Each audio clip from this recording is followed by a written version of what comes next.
So for alkali metals, we have lithium, sodium, potassium, rubidium, cesium, and francium.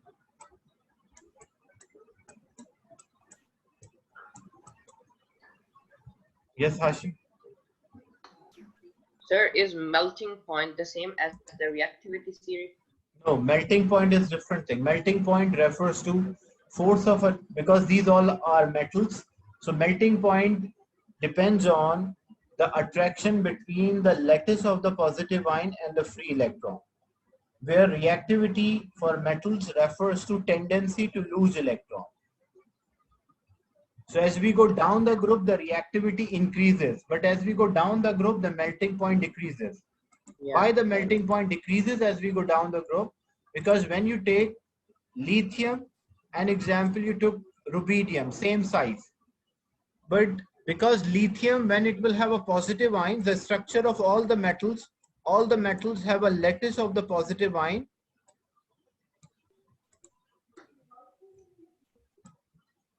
And the delocalized electrons. Free electrons or electrons are free to move within the structure. It's a close packing. I'm not drawing exactly close, but it's very close. The ions are very close to each other. So what happened? The attraction between the positive ion and the electrons within this region, that is called a metallic bond. So in case of lithium, metallic bonds are stronger. Why they are stronger? Because lithium is smaller in size, so smaller positive ion is attracting the electron and they're close to each other. That's why it has a stronger force of attraction. But when you compare this with rubidium, rubidium is much larger in size. So as rubidium is much larger in size, the attraction between, because the nucleus is attracting this electron. So the nucleus cannot attract this electron easily. Why it cannot attract this electron easily? Because it is far away from the nucleus. So the metallic bond, because of the larger positive ion, the metallic bond is weaker in rubidium as compared to that of lithium. So lithium, stronger metallic bond.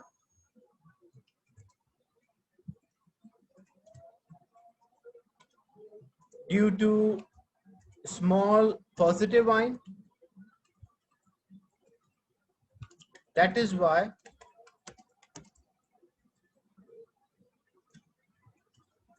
its melting point is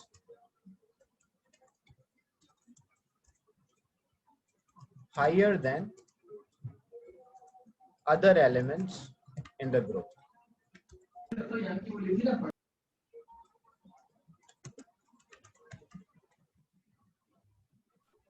All right, sir, got it. Both are the metals, lithium and rubidium, both are the metals. But when you compare the size of the positive ion in the lattice, you will find that the lattice of this metal, rubidium, having more or greater in size, which result in decreased attraction between the positive ion and the electron. That's why its melting point is lower. So whenever we go down the group, the melting point will decrease. Is it clear? For metal of group 1 or alkali metals, the melting point decreases as we go down the group.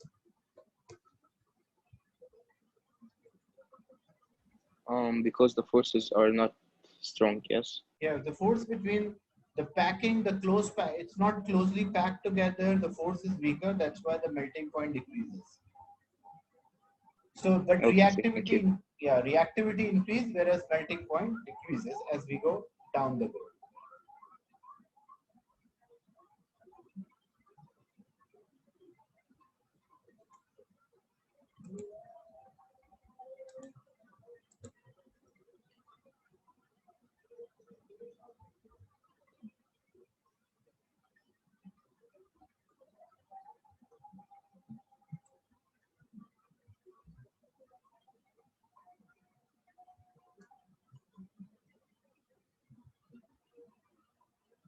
So the thing which you have to copy from this slide, In exam point of view, they will not ask the reason why the melting point decreases or the density or the reactivity changes. They will not ask a reason for that. Okay, I will show you. So you just have to learn the trends, but you should understand the reason as well.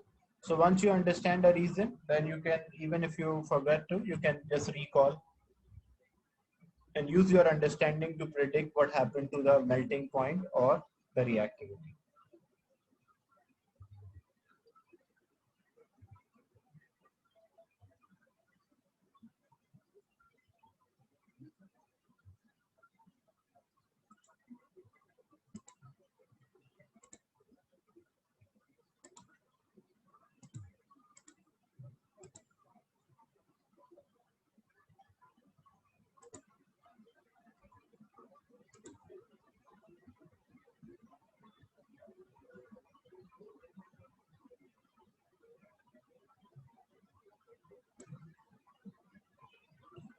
So copy this part.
So as we go down the group, the reaction becomes explosive.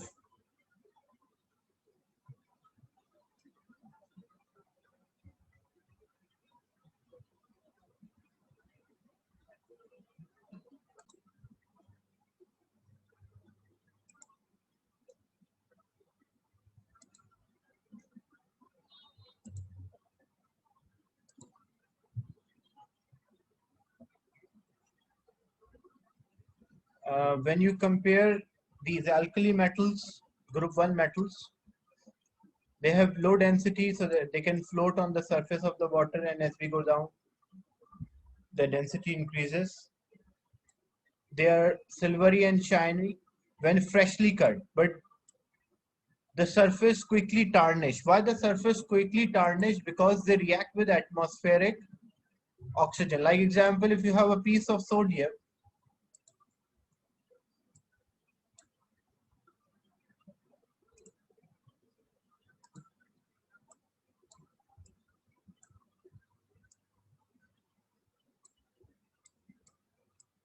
so if you have a piece of sodium and you cut this piece into two halves, so what you will observe,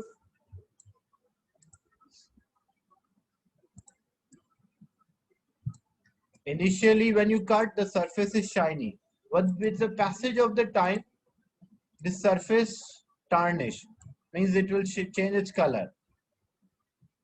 So why the surface tarnish? Because the sodium react with surrounding oxygen and it will form sodium oxide. A piece of sodium, a sodium metal, because these metals are highly reactive, because of their reactivity, they are not kept, they're kept inside the oil so that they won't react with the atmospheric oxygen. But if you have a piece of sodium and you cut the piece of sodium into two halves, first it's a silvery and shiny surface because it's a metal, but later on, with the passage of the time, the surface tarnished. Why the surface tarnished? Because the sodium metal react with oxygen and it will form sodium oxide. And generally they have low melting and boiling point. So these metals, compared to other metals, they have low melting and boiling point. And they are so soft, even with a knife you can cut these metals.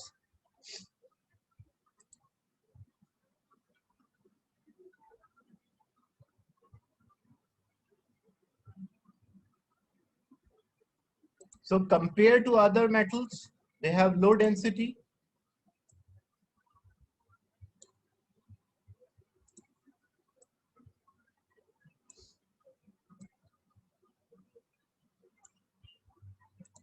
Here you will find low melting point compared to other metals.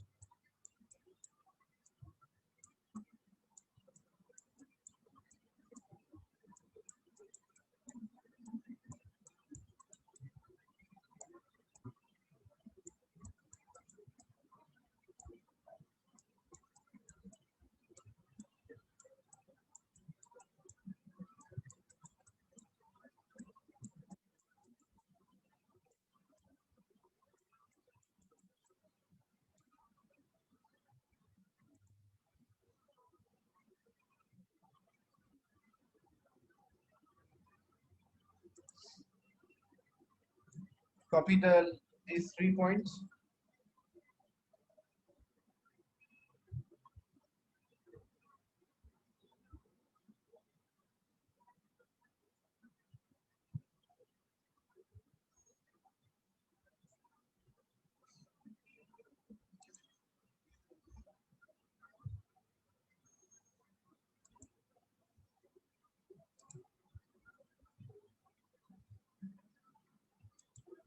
Okay.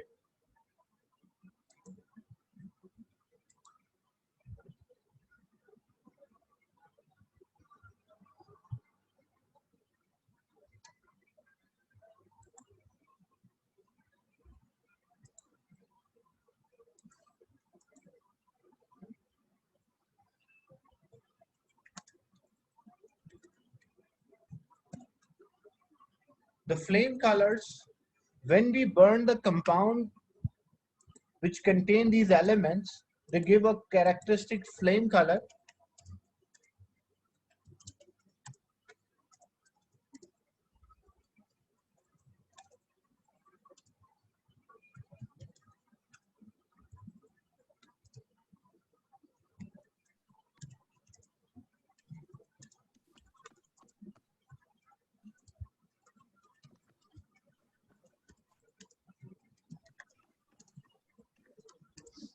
Which can be used to identify the metal. You don't have to learn for all the metals, the frame color for all group 1 metals. Group 1 metals include lithium, sodium, potassium, rubidium, cesium, and francium. But you have to learn only the flame color for lithium, sodium, and potassium.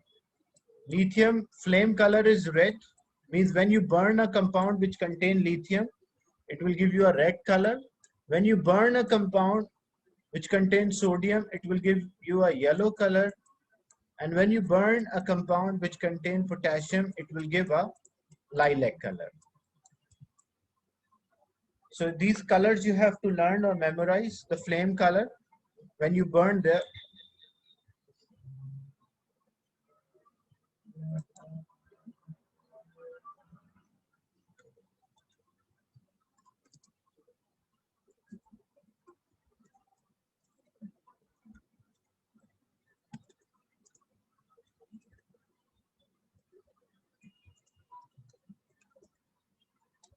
how we'll get these frame colors.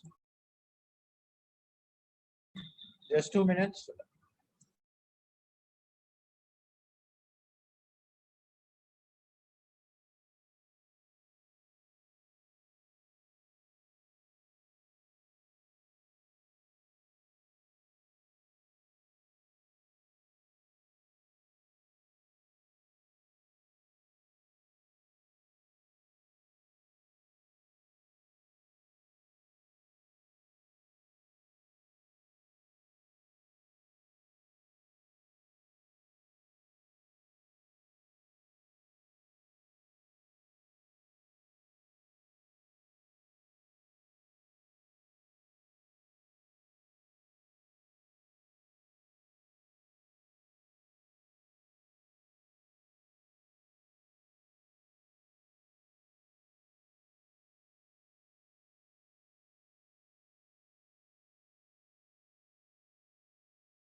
So these are the characteristic flame colors. If we have a compound which contain lithium, and when we burn this compound, it give a red color. The compound will burn and give a red color. If we burn a compound which is having sodium inside, it will give a characteristic yellow color.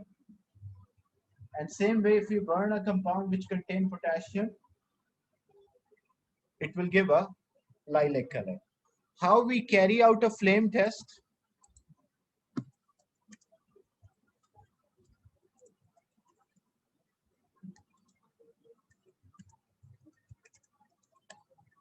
So number one, first we will take, yes? There was one. What? Can you repeat? I could not hear you. Potassium. Yusuf, so it's too much The noise. potassium. What's Yes. the color? Lilac.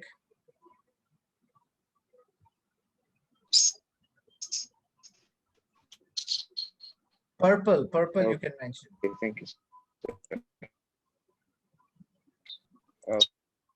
Thank you.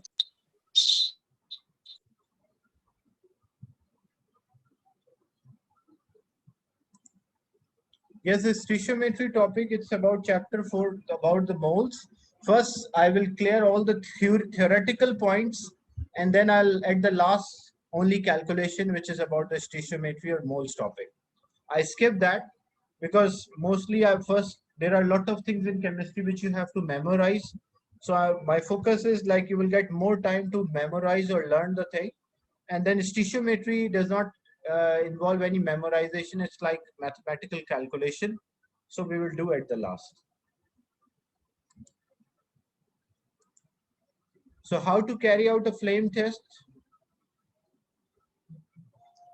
Number one, we will take a nichrome wire. Nichrome wire means a wire which is made up of nickel and chromium. It's called nichrome wire. Why we are taking this nichrome wire? Because it is unreactive. It does not react. And it is having a high melting point, so it does not melt as well. So advantage of the nichrome wire, because it is unreactive, so it will not react with the substance, and it is having a high melting point, so it will not melt when we place above the flame. So take a nichrome wire, then dipped in concentrated HCl, hydrochloric acid. So example, if this is a nichrome wire, so what we will do, we'll take this nichrome wire and dip in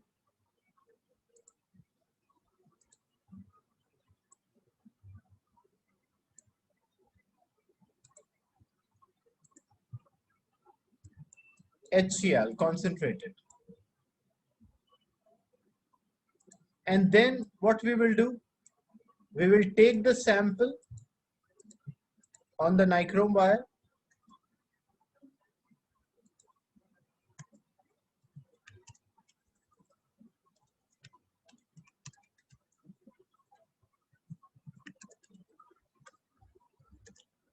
why we dipped in HCl, so that it will convert into a chloride salt or chloride compound. Because chloride compounds are easy, they have relatively low melting points, or they can easily be vaporized. So first what we did, we take a nichrome wire, we dipped in HCl, then we take a sample. So example, you have a dish and that is having a sample, say potassium, sodium, we don't know which element is there or which compound, and then we take a small sample on the nichrome wire, and at the last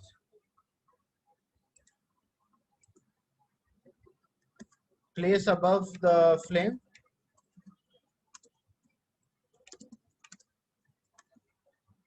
and observe the color.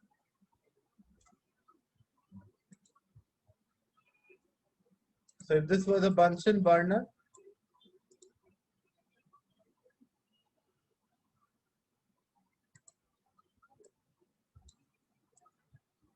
so if this was a burner and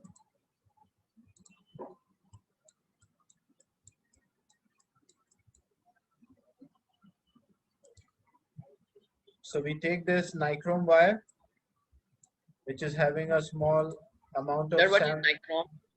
It's an alloy of nickel and chromium. So we place above the Bunsen burner and we observe the color. Like example, if it's the flames are coming out red in color, it shows that this element was lithium or its sample contained lithium. If it's giving a yellow color, means it is sodium. And if it's giving a potassium, if it was potassium, then it will be lilac. Why we dipped in HCl? So that the substance will convert into chloride salts, and chloride salts are easy to melt or vaporize. That's why. Chloride salts compared to other salts have lower melting point. So the reason why we dipped in HCl and take a sample, so that the sample will be a chloride. Like example, it will become sodium chloride, lithium chloride, or potassium chloride. And these chloride salts are easy to melt and vaporize. That's the reason why we do this method. Is it clear?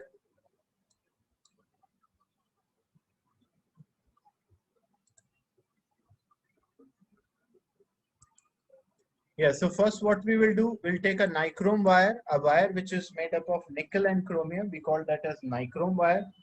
Then we dip this nichrome wire in hydrochloric acid. What is the reason why we dip this wire in a hydrochloric acid or HCl? Because HCl, the compound, the chloride compounds are easy to melt and easy to vaporize. That's why we convert into HCl by adding hydrochloric acid. We convert into chloride salt by adding hydrochloric acid. And at the last, we place above the Bunsen burner and observe the color. If the color is red, if it is red in color, it shows that that element which is present was lithium. If it's blue in color, if it's yellow in color, then it is sodium. And if it is lilac in color, then it is potassium.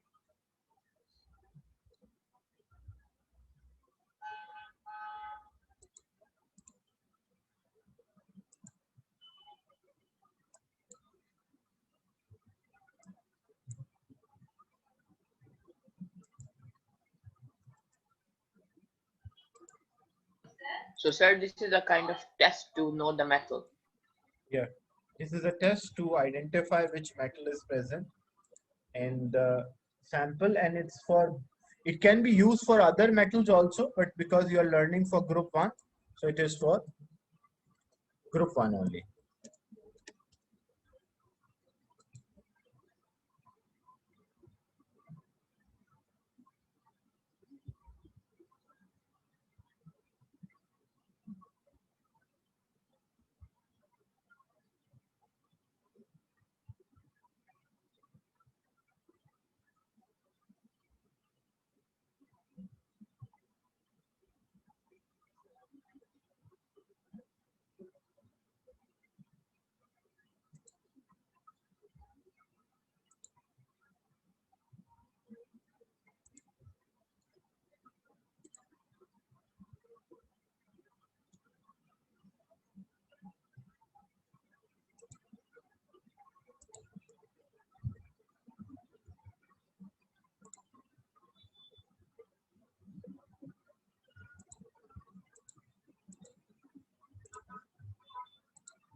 So example, here you can see a Bunsen burner. It's a normal flame of the burner. So as you place a sample above the flame, you will observe the flame color will change. So what it shows, which element is there?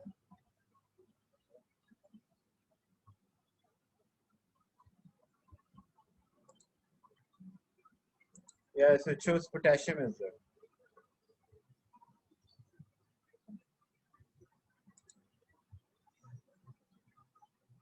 Then if we place another sample, what it shows, which element?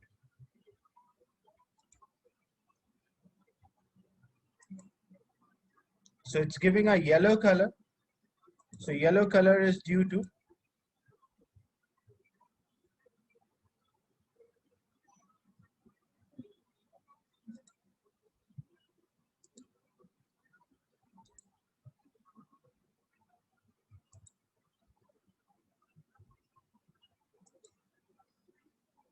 the first was actually lithium because it is in sequence lithium.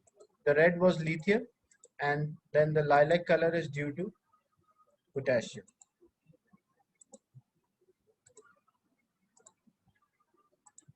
So if you want to test these alkali metals, we carry out this flame test. But this test can be used for other metals as well. But for your course outline, you have to learn the color for lithium, sodium, potassium, and one more element which is not in a group one. A copper is there which give also a blue color.